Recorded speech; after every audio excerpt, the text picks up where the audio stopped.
Hi guys, so ito lang first buyer ko ng Pasinaya o Pasinaraw. Ayan, si Bogs. So ngayon niya bubuksan yung kanyang unit, check niya. So yan. Uy, buhos sa'yo ang ganda ah. Congrats. Guys, buhos yung nakuha niyang bahay oh. Ano na lang to? Skin coat. Skin coat na lang, Bogs. Hindi ka na magpipinish. Wow!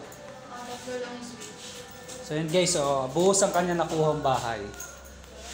Ayan, pati yung sahig mo Bogs ay buhos. Ayan oh. So yun yung kanya siya. Pwede na parang tirahan eh. Parang na-excite na rin ako. Oh, di ba? Nakaka-excite. Excite na ang tirahan. Gripo. Kasi mananakaw yan. Ayan guys, yung bahay ng buyer ko. Tapat mismo ng, anong tawag dito? Daycare. Daycare. Tapat din mismo ng park.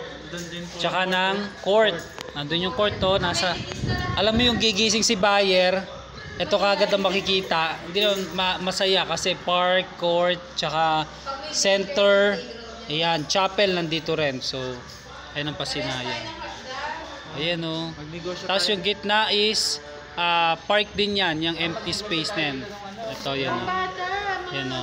Pagkain kasi daycare na. Tsaka yung ano yung... Ayan guys, ang ganda. Oo, yun. Hi guys, so ito yung second floor. Buhos din to. Ayan o. So, buhos din siya guys. Ayan. So, ito yung tsura niya. Ayan o. Tapos ito yung sa hagdanan. So, ayan. Gaya tsura ng buhos na Pasinaya. Under ng Pasinaraw o Pasinaya Prime Central. Dito sa Naay, Cavite. So, itinabil ng buyer ko, no? Nakuha niya. So, pati yung sahig, buhos din. Ayan. So, pwedeng binil na lang ito. So, ito guys. Papasalamat sa'yo sir. Ano ba? Okay na yan. Ano ba? Okay na yan. Importante magkabahay at maka... Alam mo, kita yung sa mapa pa lang. Lahat ng amenities nandito sa gitna. Future na yung